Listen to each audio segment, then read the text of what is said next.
Waalaikumsalam.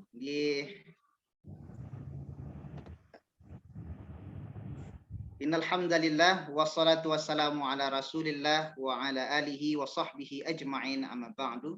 Qala rabbi shrah li sadri wa yassir li amri wahlul 'uqdatam min lisani yafqahul qawli. Laqad ja'akum rasulun min anfusikum azizun 'alaihim ma 'anittum harisun 'alaikum bil mu'minina raufur rahim. Fa in tawallaw faqul hasbiyallah la ilaha illa huwa tawakkaltu wa huwa rabbul arsyil 'azim. Segala puji kepada Allah, salawat dan salam kepada baginda Rasulullah Muhammad sallallahu alaihi wa alihi wa sahbihi wasallam. Innallaha wa malaikatahu yusalluna 'alan nabi ya ayyuhallazina amanu sallu 'alaihi wa sallimu taslima. Alhamdulillah yang sudah ramai bergabung, Bu, sudah makin ramai ini tadi karena terhambat kesalahan teknis tadi, Bu, ya, sehingga harusnya ini udah banyak yang masuk tadi yang 5-15, tapi karena ada mungkin hambatan, Bu, baru bisa mencoba kembali ya untuk masuk ini, Bu.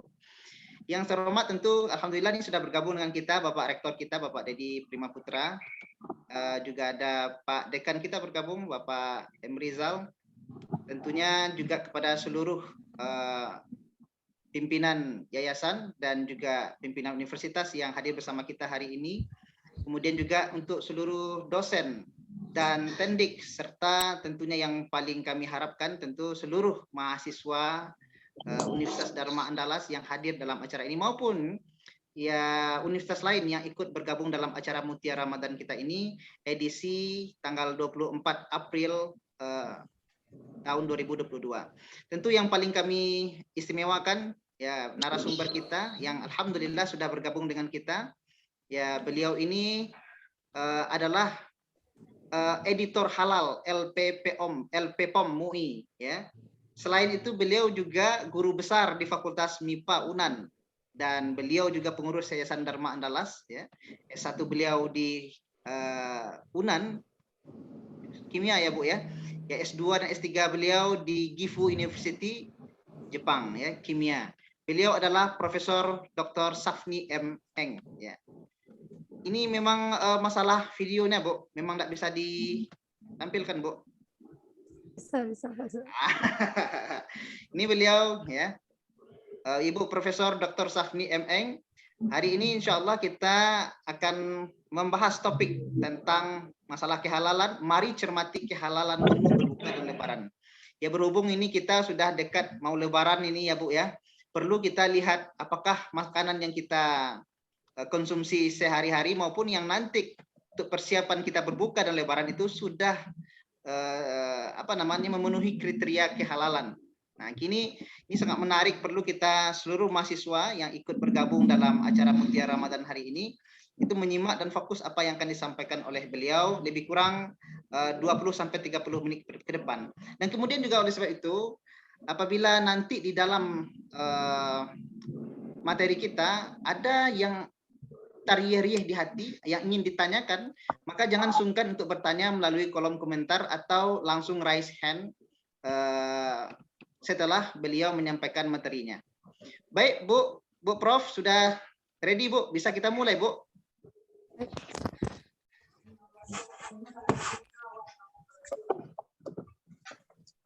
Halo, Ibu. Ya, bisa Pak Ustadz Irsad. Oke, baik, Bu. Insya Allah untuk 20-30 menit ke depan kita akan ditemani oleh Ibu kita Profesor Dr. Safni M. Eng dengan topik mari cermati kehalalan menu berbuka dan lebaran. Kepada Ibu dipersilahkan. Baik, sebelumnya ini sudah bisa share screen ini Pak Irsad. Bisa, Bu. Ustadz ya? Yes, sudah, Bu. Bisa.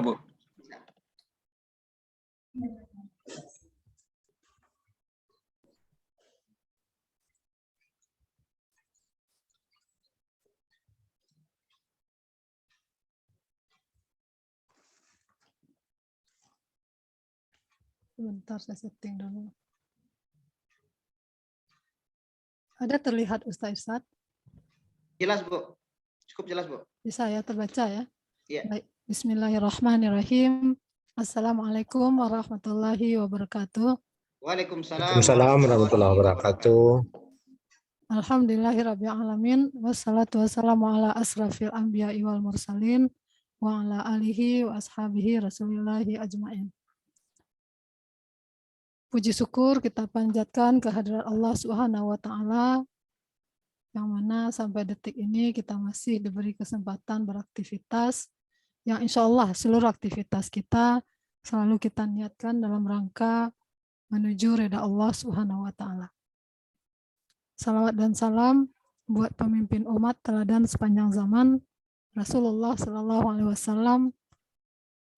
Allahumma salli ala Muhammad wa ala ali Muhammad. Yang kita hormati para pimpinan yang hadir, ya, kemudian protokol Ustadz Irsyad serta mahasiswa dan para hadirin hadirat yang berkesempatan hadir ya untuk kita melakukan sharing ilmu ya. Mudah-mudahan dirahmati Allah. Topik yang akan kita bawakan di sini, mari cermati kehalalan menu berbuka dan lebaran. Ini kita memang sedang suasana Ramadan, ya, kita berbuka atau iftar. Jadi kita perlu mencermati takjil itu, apalagi ini mahasiswa lagi bagi-bagi takjil ya. Nah, bagaimana kita memilih yang halal, ya, kemudian juga menu lebaran. Jadi kalau kita bicara tentang kehalalan, itu sebetulnya tidak terpisah juga dengan toyibnya. Karena dalam Al-Quran Allah mengatakan, ya, kulu mimma fi razaqakumullahu halalan toiban. Jadi kita disuruh mengkonsumsi makanan yang halal lagi baik. Tidak halal saja, tidak baik saja, tapi dia seperangkat itu. Dia tidak bisa dipisahkan, halalan toiban, ya. Nah, jadi misalnya ini makanan ya, maaf ini kita mau berbuka, ya, titik-titik kritis mau lapar ya, tapi gambarnya ini mudah-mudahan tidak menyebabkan kita batal puasanya. Amin. Ini orang udah kuat-kuat semua, Bu. Ramadan terakhir. Insya Allah, amin. Insya Allah ya. Nah, makanan yang kita konsumsi setiap hari, misalnya ini ya, ini makanan kekinian. Ya, anak-anak sekarang ini kalau dilihat kan makanan ini, dia nanya yang kekiniannya mana, katanya. Nah, halal dan toyibkah ini? Misalnya kita ini menunya ya, halal dan toyibkah? Bagaimana cara menjawabnya? Saya pun tidak bisa jawab. Kalau dihidangkan makanan ini, saya juga nggak bisa jawab. Halal dan toyibkah? Bagaimana kita menentukannya? Nah, ini kita bahas nanti. Kemudian kita fokus kepada menu takjil dan menu lebaran, tapi sebelumnya kita lihat dulu mengapa kita harus, ya, mengapa penting betul halal dan toyib itu. Mengapa halal itu penting? Jadi ini ada dasarnya ya dalam Islam, halal dan haram adalah bagian dari ajaran Islam. Jadi jelas ada dalam Al-Quran, dalam hadis, dan berarti kalau ada perintah Allah dalam Quran dan juga tercantum dalam hadis, maka itu wajib hukumnya. Nah, ini wajib, ini hukumnya, tidak bisa main-main. Ceramah-ceramah Ustadz di masjid juga sering menyampaikan bahwa pentingnya mengkonsumsi makanan yang halal lagi toyib ini supaya doa tidak tertolak. Nah, banyak manfaatnya. Kenapa doa-doa kita tertolak? Salah satunya adalah makanan yang dikonsumsi mungkin belum halalan toiban. Ya, halal cara mendapatkannya, ya. Kemudian halal bahan yang digunakan, halal proses produksinya, halal dan toyib juga tempat memproduksinya. Kalau dia dikemas kemasannya, ya, jadi lengkap semua.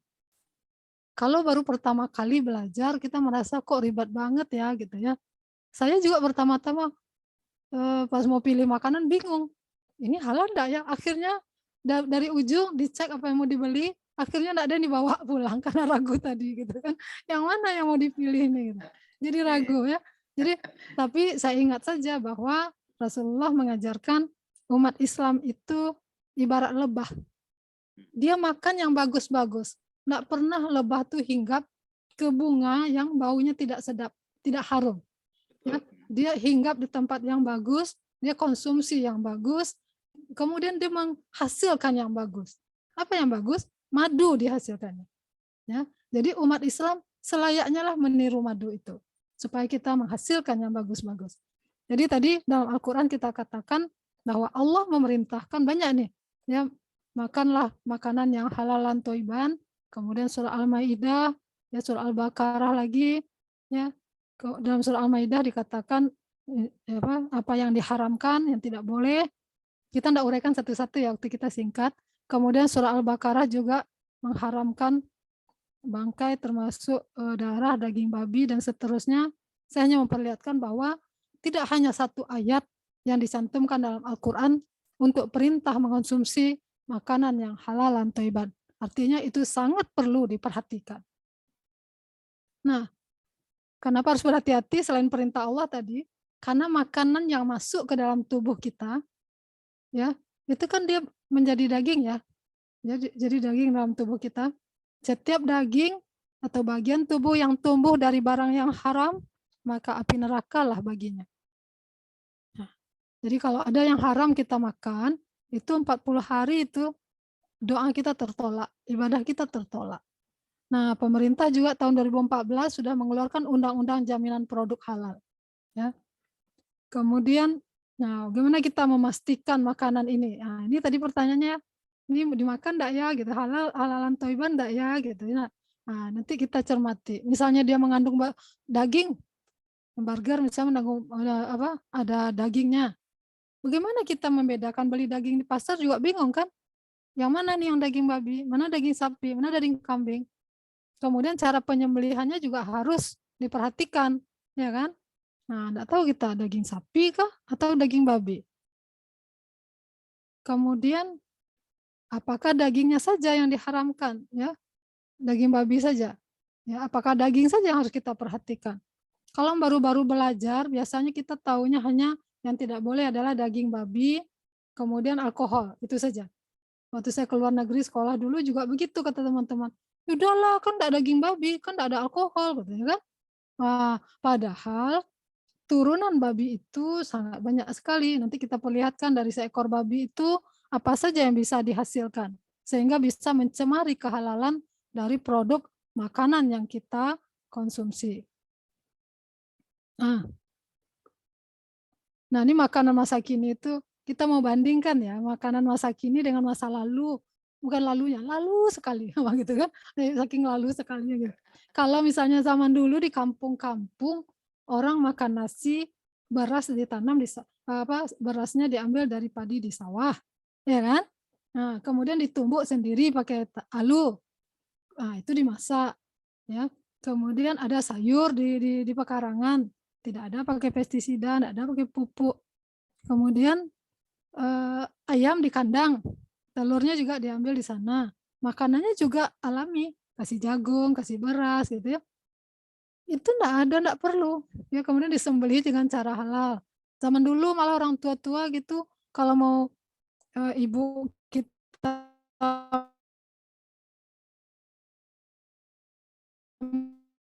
mau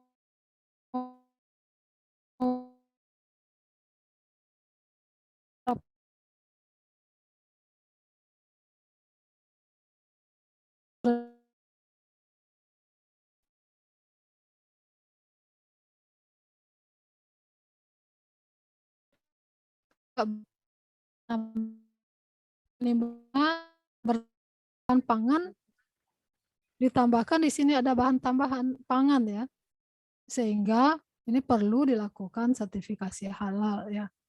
Nanti saya cerita. Nah, sekarang kita lihat menu berbuka. Ayo yang hadir boleh tulis di chat room apa saja jenis menu berbuka. Saya tadi pikir-pikir nih apa menu berbuka ya gitu kan. Kita mau bahas menu berbuka nih. Apa contohnya Ustaz? Ya semuanya ini, Bu. Semua ini ya. Semua yang ada di gambar ini ya. Semua yang ada di Misalnya gambar ini, cendol ya. Misalnya cendol. Nah, jangan batal ini kuat iman ya. Jadi ada cendol. Cendol itu kan ada juga yang warna-warni ya. Misalnya ada yang warna hijau, warna merah gitu ya. Nah, apa yang menyebabkan warna hijaunya? Bisa dari air daun pandan. Tapi bisa juga dari pewarna. Ya, kalau dia pakai pewarna makanan yang food grade khusus untuk makanan, insya Allah itu aman. Ya. Kemudian kalau ada dia warna-warni, warna pink, warna merah, itu merah gitu ya, seperti dalimo kan ada bubur dalimo itu. Nah, itu warna pinknya itu agak menyala. Nah, kita curiga kalau itu memakai pewarna tekstil. Karena biasanya pewarna tekstil ini memang warnanya itu agak norak gitu ya, menyala terang, kemudian agak tahan lama warnanya. Jadi kalau memakai pewarna tekstil itu kan senyawa kimia yang bersifat toksik, bersifat racun, ya. Berarti kalau bersifat racun itu mengganggu kesehatan tubuh kita. Berarti tidak toyib, ya, tidak toyib. Toyib itu artinya bagus untuk kesehatan tubuh kita, ya, bagus untuk kesehatan tubuh kita. Kalaupun dia halal dan toyib, misalnya rasanya manis pakai gula, ada orang yang sakit diabetes, bagi dia tidak toyib lagi, karena itu kan mengganggu kesehatannya. Ya, nah, jadi halal dan toyib ini pada dasar umumnya ini yang kita bahas, tetapi bagi orang punya penyakit tertentu, tentulah misalnya minum teh manis berbuka, tidak toyib bagi dia lagi. Kalau misalnya mengganggu untuk yang berpenyakit diabetes, gitu ya. Kemudian kalau ini ada santan, tidak apa-apa ya santan. Kemudian ada gula. Gula pasir itu pada prosesnya, gula itu yang putih bersih ya, ada yang agak warnanya kecoklatan gitu. Nah, kalau putih bersih itu dia biasanya menggunakan proses rafinasi. Rafinasi itu dia pakai bleaching, dia memutihkan. Nah, pemutihan itu bisa juga menggunakan berbagai zat kimia dan ada yang tidak dibolehkan. Nah, jadi makanya harus ya, kalau kita bilang harus tahu, kalau harus tahu sebetulnya kan kita tidak bisa tanya orang penjualnya. Misalnya kita belanja ke toko Budiman. Nah, toko Budiman yang sekarang banyak lagi bertumbuh kembang ya. Misalnya ke toko Budiman beli gula. Terus kita tanya, saya gulanya enggak ada pakai merek. Ini gulanya halal enggak ya? Bisa enggak penjualnya menjawab? Saya yakin enggak bisa dia jawab. Gimana dia tahu? Dia enggak tahu proses pembuatannya gitu ya. Nah, dia enggak tahu proses pembuatannya. Jadi yang tahu adalah auditor halal karena dia pergi untuk cek ke lapangan mulai dari bahan yang digunakan, tempat penyimpanan bahan, kemudian bagaimana proses pembuatannya, ya, bagaimana packagingnya, bagaimana peralatan itu digunakan, itu semua diperiksa. Jadi setelah kalau produknya ini sudah disertifikasi halal, kita lebih aman, ya, tentu diaudit oleh orang yang sudah berpengalaman ya. Jangan yang tidak tahu pergi mengaudit, yang orang yang tidak tahu terus nggak mungkin ya. Nah, jadi tentu yang sudah memenuhi syarat untuk mengaudit sehingga bisa mencek semuanya. Dulu saya nggak mau minum minuman buah yang ada warna pink ini, saya kira pakai pewarna. Tetapi ternyata kalau kita pakai buah naga, warna dari buah naga tuh masuk ke dalam warnanya menjadi bagus. Ya. Nah, berarti jangan samakan semua yang berwarna, tidak boleh. Jadi pada sop buah ini merahnya itu nih sepertinya dari buah naga. Buah naga. Nah, kalau kita campurkan, kalau saya biasanya pakai susu cair dalam kotak yang rasa coconut itu, nah ada rasa coconut susunya. Strawberry, Bu. Macam-macam ya. Nah, jadi kebetulan kalau susu cair yang biasa, yang original itu enggak ini dia, enggak klop rasanya. Kalau yang coconut itu saya tambahkan, ternyata sudah enggak perlu kita menambahkan gula lagi. Kita enggak perlu menambahkan gula lagi, tinggal menambahkan buah-buah apa saja mau dimasukkan. Jadi warnanya bagus. Nah, jadi itu tidak ada penambahan apa-apa. Ya, kalau ada penambahan gula, yang susu lagi, susunya juga harus sudah jelas kehalalannya. Kenapa? Apalagi susu ya, apalagi susu kalau dia ditambahkan kalsium, nah ada susu kan yang ditambahkan kalsium ke dalamnya. Sumber kalsium itu dari mana? Sumber kalsium itu bisa saja dari tulang. Kita enggak tahu tulang apa yang dipakai oleh orang pembuatnya. Kalau tulang hewan, ditanya hewannya hewan apa? Misalnya hewan sapi. Hewan sapi halal apabila disembelih dengan cara penyembelihan Islam, ya. Tapi kalau tidak, ya haram juga.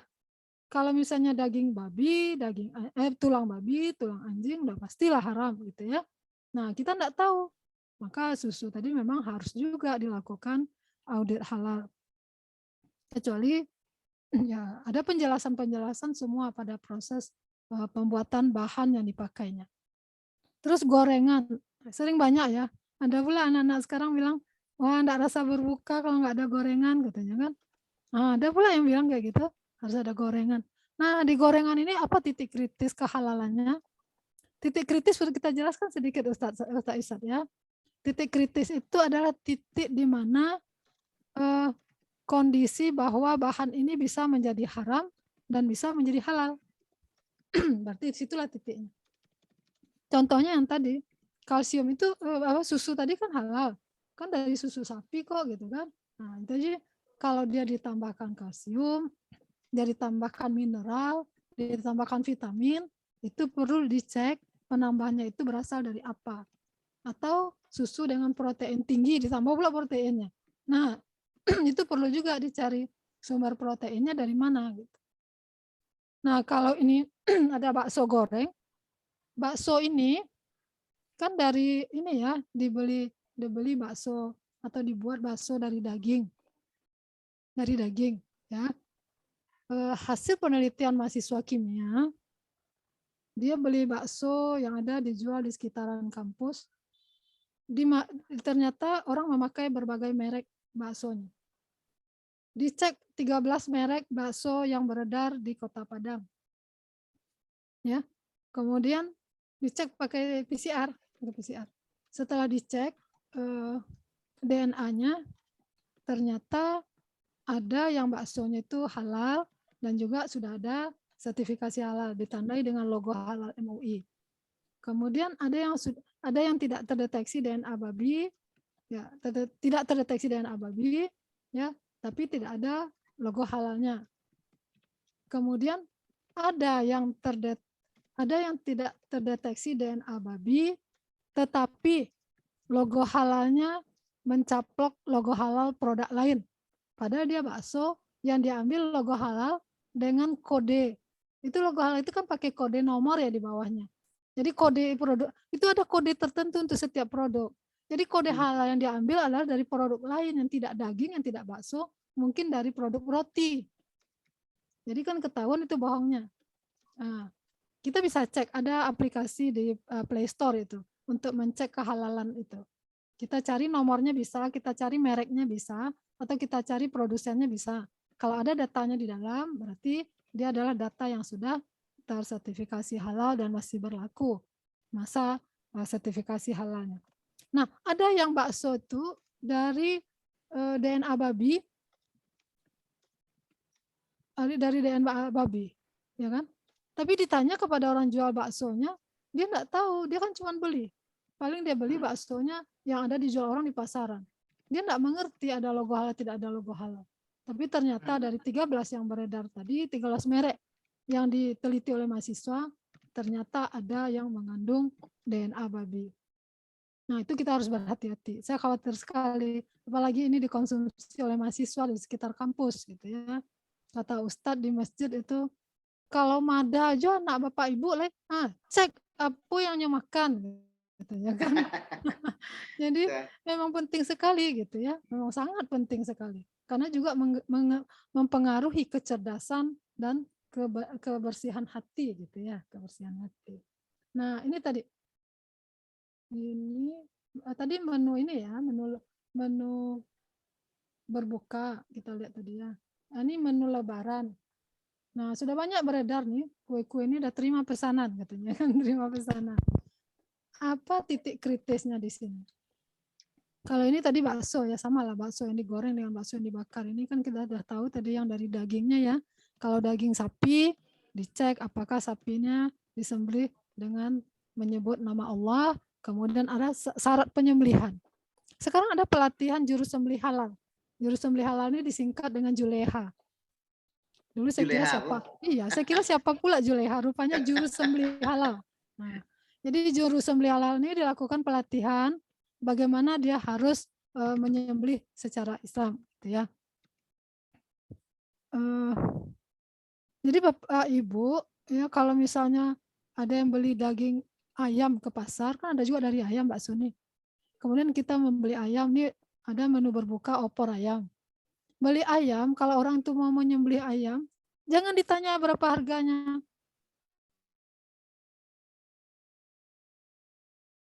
Jangan, saya sering menyampaikan Iya, ya, iya, kalau iya. menyampaikan tentang hal ini Pak Iya, Ustadz masih ingat di tahun lupa lalu dia, saya Bu. sampaikan juga ya. Ketika si pemotong ayam ini akan memotong ayam, datang pembeli baru, dia tanya, berapa harga ayam ini 1 ekor? Dia mau potong, orang bertanya, ini takut pula orang membeli ini lari kan, pembelinya Iya, lari iya, iya. kalau enggak dijawab. Dia baca 40.000 ayam.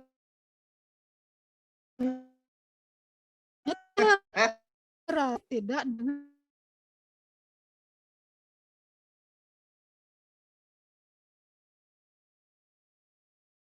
ayam.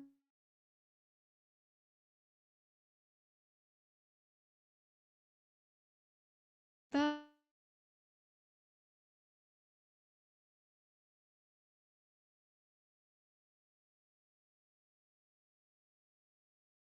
belanja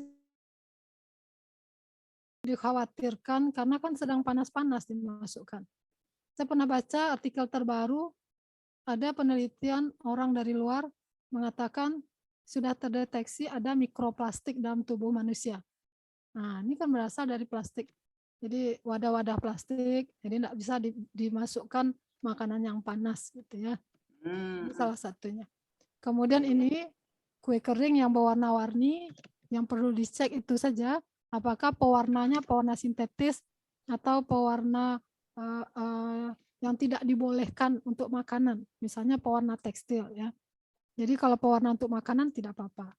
Kemudian di antara kue kering ini yang paling banyak peminat dari anak-anak adalah kue nastar ya. Kue nastar itu kan di atasnya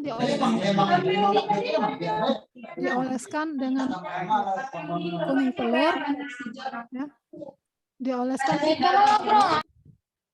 kemudian nanti bisa di atasnya diberi keju atau diberi wijen ya. Jadi mengolesnya itu juga perlu diperhatikan apakah dia pakai kuas apa. Kalau kuasnya itu kita ambil ya, kita cabut satu, kita bakar, bau rambut terbakar, itu kita curigai dari bulu hewan. Nah, ditanya lagi hewannya apa gitu ya. Kalau hewannya babi, kemudian kalau dia yang sintetis, misalnya dari silikon, insya Allah aman, tidak apa-apa ya. Kemudian dari kue ini yang paling banyak titik kritisnya itu tepung terigu misalnya kan. Kalau tepung terigu itu dia kan ada yang ditambahkan gelatin di dalamnya, kemudian ditambahkan sistein, meninggikan protein, ya. Nah, protein itu kembali pertanyaan proteinnya dari mana asalnya gitu. Kalau dari tulang hewan apa, ya. Kemudian hewannya apa, ya. Kalau hewannya halal disembelih secara Islam tidak. Kalau yang haram tentu haram. Gelatin juga seperti itu. Kemudian gelatin itu kan ada unsur babi juga. Dan ragi itu untuk mengembangkan roti itu biasanya ya untuk cake bisa. Itu mempunyai zat anti gumpal. Zat anti gumpal ini juga riskan dari unsur babi. Oh iya, Bu. Ada Wow. lagi pengembang ya emulsifier. Jadi kalau untuk kue ini kan banyak itu ya. Pengembang, ada emulsifier, ada shortening. Shortening itu bisa saja dia dari lemak hewan juga, berarti harus dikritisi. Nah, ini dia dari hewan babi ini banyak nih yang bisa masuk ke mencemari makanan kita. Jadi Waduh, kenapa? banyak sekali, Bu. Banyak sekali ya. Jadi ini yang harus diwaspadai. Ya, harus diwaspadai karena dia bisa untuk sebesarkan sedikit ya. Nah, jadi dia bisa diambil dari rambutnya, dari bulunya ini juga bisa untuk meningkatkan kadar protein pada tepung terigu. Ya, tapi alhamdulillah hampir semua tepung terigu yang berada di Indonesia sudah disertifikasi halal. Ya. Kemudian lemaknya bisa masuk ke susu, kemudian ke kosmetik, shortening. Ini shortening ada pada tepung tadi bisa saja dari lemak babi gitu. Minyaknya juga hati-hati bisa masuk ke minyak goreng, ya, dan yang lain-lainnya nih. Gelatin yang paling banyak mencemari untuk cake, biskuit, ya, jelly, puding, pelembut, emulsifier, stabilizer, yogurt, ya, es krim, Nah, es krim ini anak-anak suka es krim. Iya. Kemudian tulangnya yang seperti tadi, kalsiumnya diambil, bisa ke susu, ke pasta gigi, ya kan? Kemudian, nah ini kuas tadi bisa untuk kuas. Nah, jadi hati-hati kalau kuasnya yang dipakai untuk mengolesi mentega pada makanan. Ya. Jadi ini waspada nih. Kalau dari silikon dia nggak apa-apa ya. Sedikit lagi zat aditif pada makanan juga banyak. Jadi ini yang harus kita waspadai. Nah, saya kalau disuguhi seperti ini saya langsung makan. Kenapa? Karena ini sudah pasti dia sudah disertifikasi halal. Pastilah auditornya sudah cek semua bahannya, proses pembuatannya, pengemasannya, ya. Ini yang sudah dilakukan sertifikasi halal beberapa.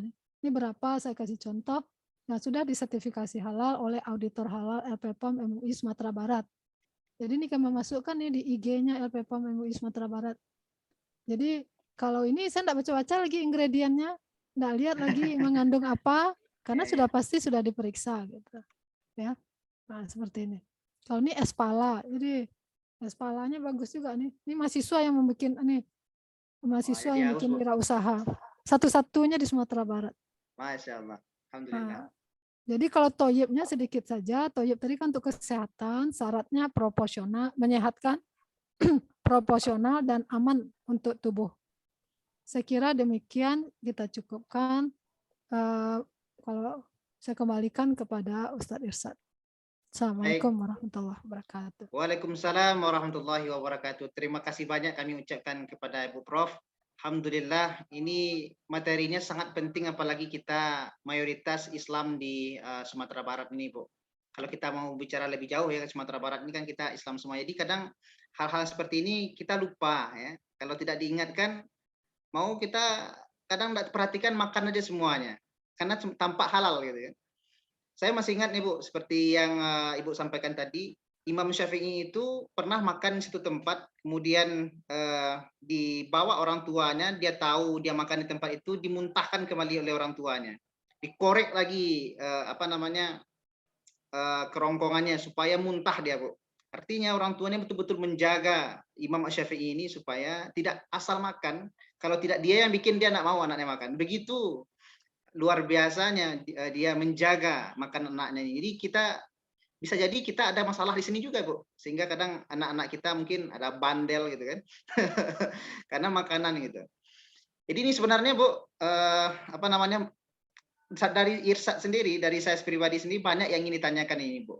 Terkait tentang masalah makan halal ini. Tapi sebelum saya mulai bertanya, mungkin kita minta dulu adik-adik kita atau mungkin dari teman mahasiswa, dari teman dosen dan tendik, atau mungkin dari Sivitas Akademika, masyarakat yang ingin bertanya kepada Ibu. Ini sudah ada yang mau bertanya, Ibu. Kita lihat dulu sebentar, Bu. Ya, adik kita Musni Yuliarsa. Silakan, Musni. Ya, silakan, ya, Musni. Iya, terima kasih Pak Ustadz. Assalamualaikum, Prof. Perkenalkan saya Musni dari manajemen S1 Unida. Pertanyaannya seperti ini, Prof. Kan produk yang beredar di pasaran sudah mendapat sertifikasi halal. Nah, tentu produsen atau pihak yang membuat tadi memberikan sampel kepada LPPOM ya, Bu ya. Nah, pertanyaan saya, setelah itu kan ada produksi selanjutnya. Nah, produksi itu bagaimana tuh kita memahaminya atau mengetahuinya benar-benar sesuai dengan sampel yang diberikan tadi? Baik, itu satu. Biasa. Yang kedua, nah di Indonesia, terutama Sumatera Barat, seperti Pak Ustadz sampaikan tadi kan mayoritas Muslim. Yeah. Nah, Prof, apakah mungkin di Indonesia ini yang disertifikasi itu produk yang non halal? Karena menurut saya seharusnya halal semua karena kita mayoritas Muslim. Seperti itu, Prof. Mohon pencerahannya. Terima kasih. Assalamualaikum. Waalaikumsalam warahmatullahi wabarakatuh. Terima kasih Musni, luar biasa pertanyaannya. Bagus Ada sekali pertanyaan nih, Bu Prof. Ya, langsung kita jawab. Iya, boleh silakan, Bu. Jadi di sini ada saya tayangkan apa? Jadi dalam sertifikasi halal itu tidak hanya audit halal, tetapi ada sistem jaminan halal. Jadi perusahaan itu diminta untuk melakukan sistem jaminan halal.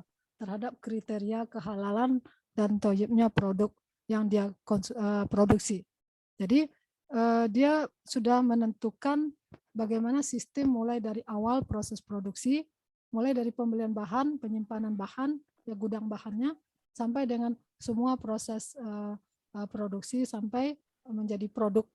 Jadi itu sudah ada tertulis. Jadi SOP tertulisnya sudah ada. Jadi setiap dia melakukan proses itu sesuai dengan yang sudah tertulis pada SOP atau pada sistem jaminan halalnya. Dan itu tiba-tiba nanti ada juga yang auditor internal halal di perusahaan tersebut, atau sekarang namanya penyelia halal. Jadi penyelia halal itu sebagai wakil dari auditor halal LPPOM MUI ya untuk berada di perusahaannya. Jadi harus beragama Islam, harus mengerti proses produksi, dan dia mengerti juga pembelian bahan. Jadi dia yang mencek secara periodik bahan yang apakah bahan yang dibeli itu sesuai dengan kriteria yang sudah tercantum dalam dokumen sistem jaminan halal. Kalau tidak sesuai harus dikembalikan. Kalau misalnya produk itu putus di pasaran, dia mau mengganti, dia harus minta izin dulu kepada LPH, LPPOM. Ya, setelah diizinkan baru boleh diganti. Itu prosesnya. Kemudian pada proses produksi juga seperti itu. Jadi tidak boleh berubah dari yang saat kita audit. Jadi tanggung jawab itu diserahkan ketika auditor tidak berada di sana lagi, ada di dalam perusahaan itu yang namanya penyelia halal. Jadi orang yang bertanggung jawab terhadap kehalalan dan thayyibnya produk itu, ya karena dia mengerti proses produksi dan sudah diberi pemahaman juga tentang kehalalan dan thayyibnya produk yang dia hasilkan. Itu untuk menjaminnya. Kemudian pertanyaan kedua apa tadi ya?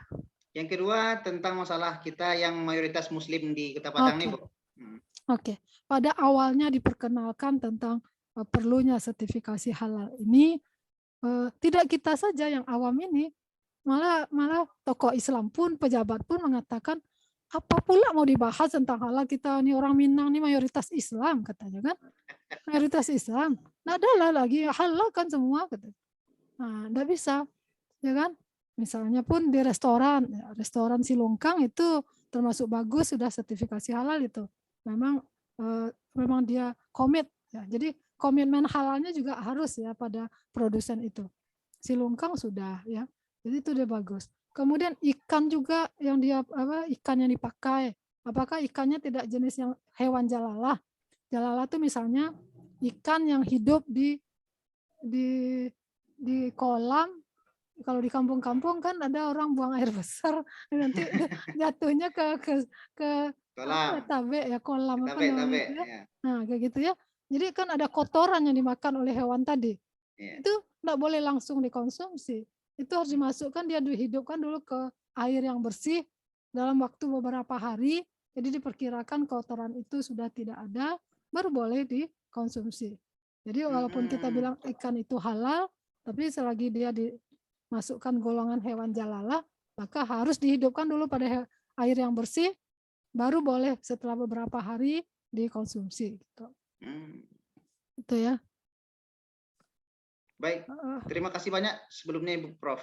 Jadi itu Musni sudah jelas dan clear sekali apa yang disampaikan Ibu ya. Jadi untuk proses selanjutnya pun sebenarnya, kalau kita melihat dari yang disampaikan oleh Bu Prof tadi, itu sebenarnya orang itu juga sudah memakai bahan-bahan yang sudah sertifikasi tadi Bu ya, tidak sembarangan lagi gitu. Ya. Kemudian prosesnya juga seperti itu. Jadi takutnya kan kita seperti ini, kalau nanti mereka main di belakang, ternyata belum tentu juga mereka berani karena ada proses penyelia halal itu diambil sumpahnya, dia diambil sumpah juga. Yeah. Dia diambil sumpah untuk menjamin bahwa prosesnya akan berlanjut seperti yang saat kita periksa itu. Gitu. Oh iya, bagus. Jadi dulu pernah juga beli bakery ya, kan bakery isi dagingnya daging ayam.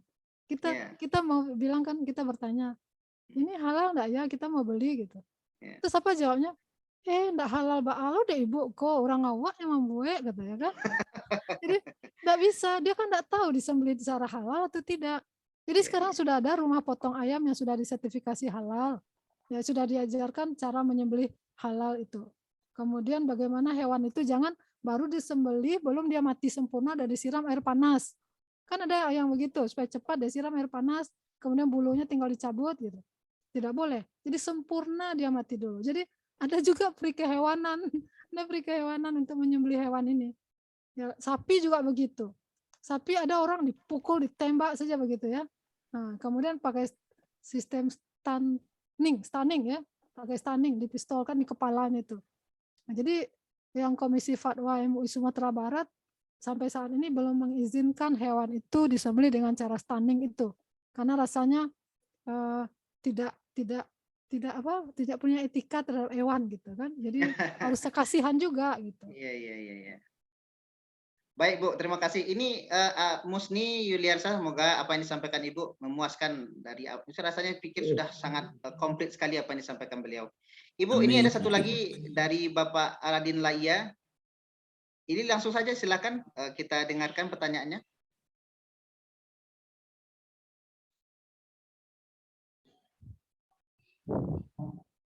Ya, silakan, Pak Bapak. Adik kita apa Bapak ini, Aladin Laya? Iya Pak, saya masih mahasiswa Pak. Ya, silakan lanjutkan, Adita. Ya Bu, saya mau bertanya Bu. Ya, silakan.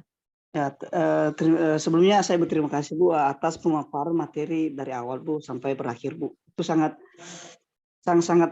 memberikan manfaat sekali dalam kehidupan kita Bu ke depannya. Saya mau bertanya Bu, tapi sebenarnya saya minta maaf ya Bu. Setahu saya Bu, pada mulanya Tuhan itu menciptakan hewan atau manusia atau segenap isi bumi ini Bu, nggak ada yang diharamkannya Bu. Tapi kalau menurut para nabi ada sebagian hewan yang diharamkan. Tapi sekarang ini kita hanya manusia biasa, mengapa ada di hati kita itu mengharamkan hewan itu dari ciptaan Tuhan? Oke, baik. Sudah bisa ditangkap itu Aladin Laya ya. Terima kasih banyak. Itu Bu, bagaimana tuh? Bersifat anti ini apa ya? Ya, enggak apa-apa, bagus itu pertanyaannya. Ya, bagus pertanyaannya itu, bagus. Memang Luar biasa ilmu itu. itu diperoleh bermula dari bertanya ya. Sebenarnya aja. Ya.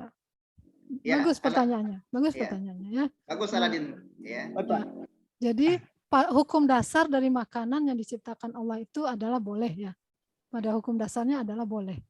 Sedangkan Iya. babi juga boleh dimakan, tapi apabila kita berada di hutan, kita terperangkap di hutan, tidak bisa keluar, tidak ada makanan yang mau dimakan lagi, yang ada cuman ada babi di sana. Yeah. Kalau kita tidak makan, kita mati.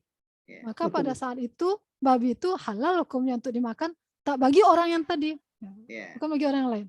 Tidak, tapi makannya pun tidak sepuas hati, makanya sekedar untuk bertahan hidup gitu ya. Nah, itu pada dasarnya.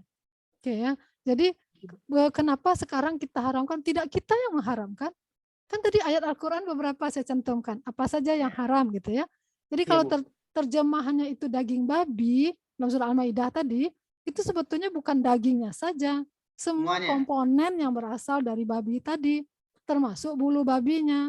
Bulunya kan mengandung unsur protein juga. Kalau makanan atau obat-obatan yang misalnya memakai unsur misalnya gelatin atau protein, bisa saja diambil dari bulu hewan tadi.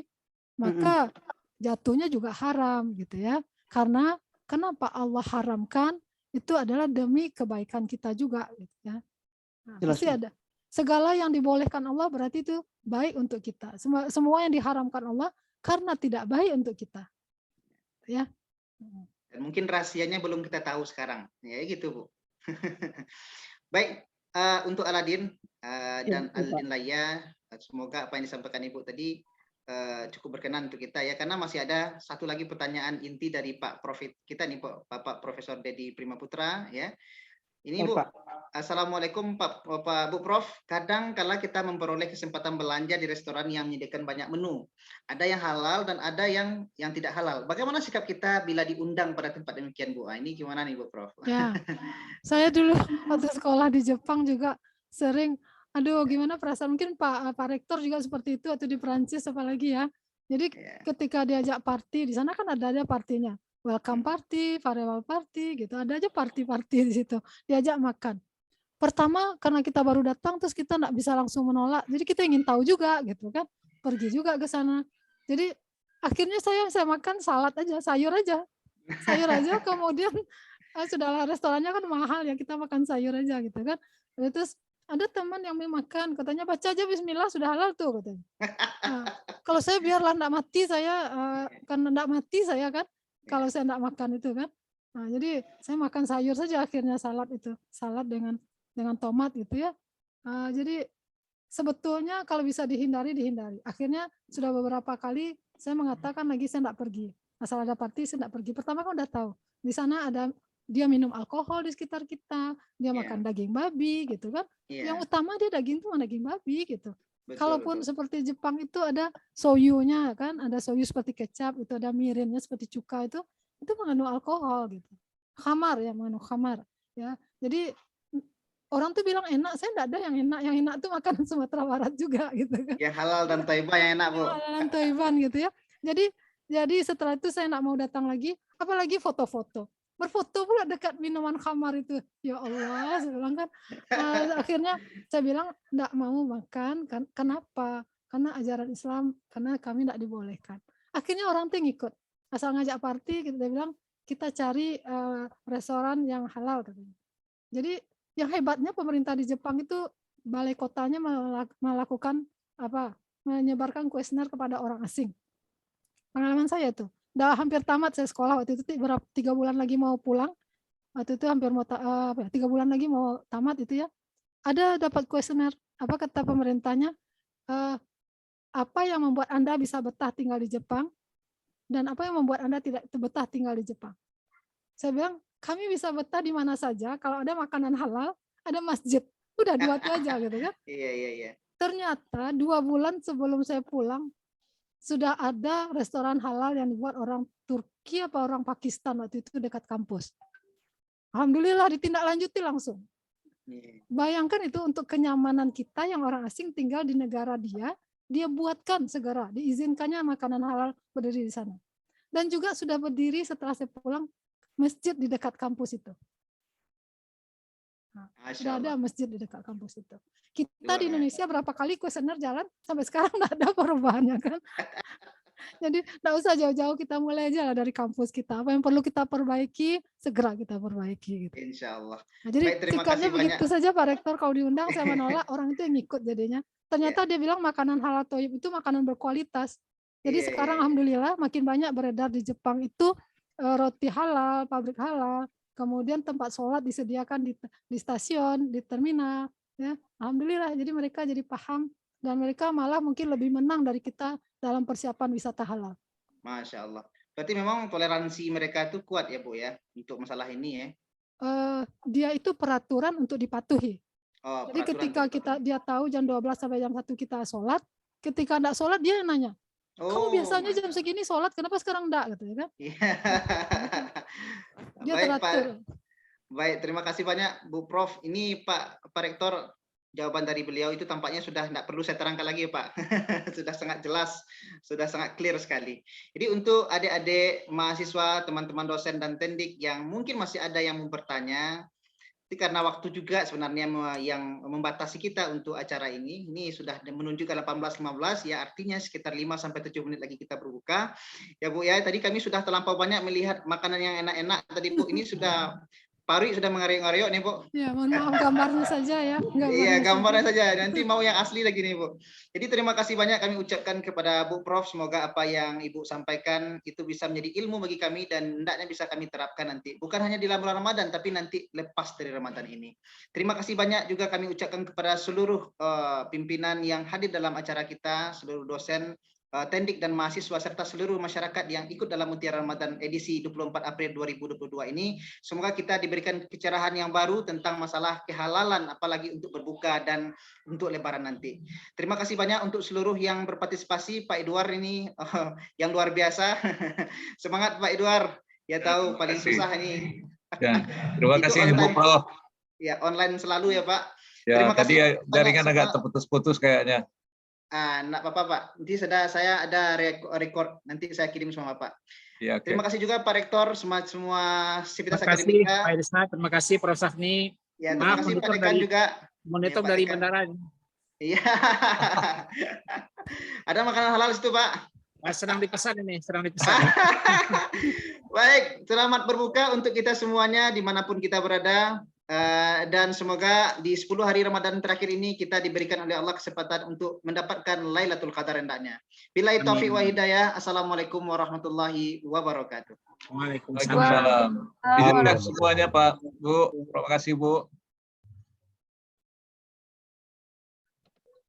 Oh, terima kasih Bu. Izin live Bu, Pak Id, Ya, Pak sama. Rektor, Pak Ya, Dekan. sama-sama. Terima kasih, Assalamualaikum Pak Ustadz. teman-teman semuanya.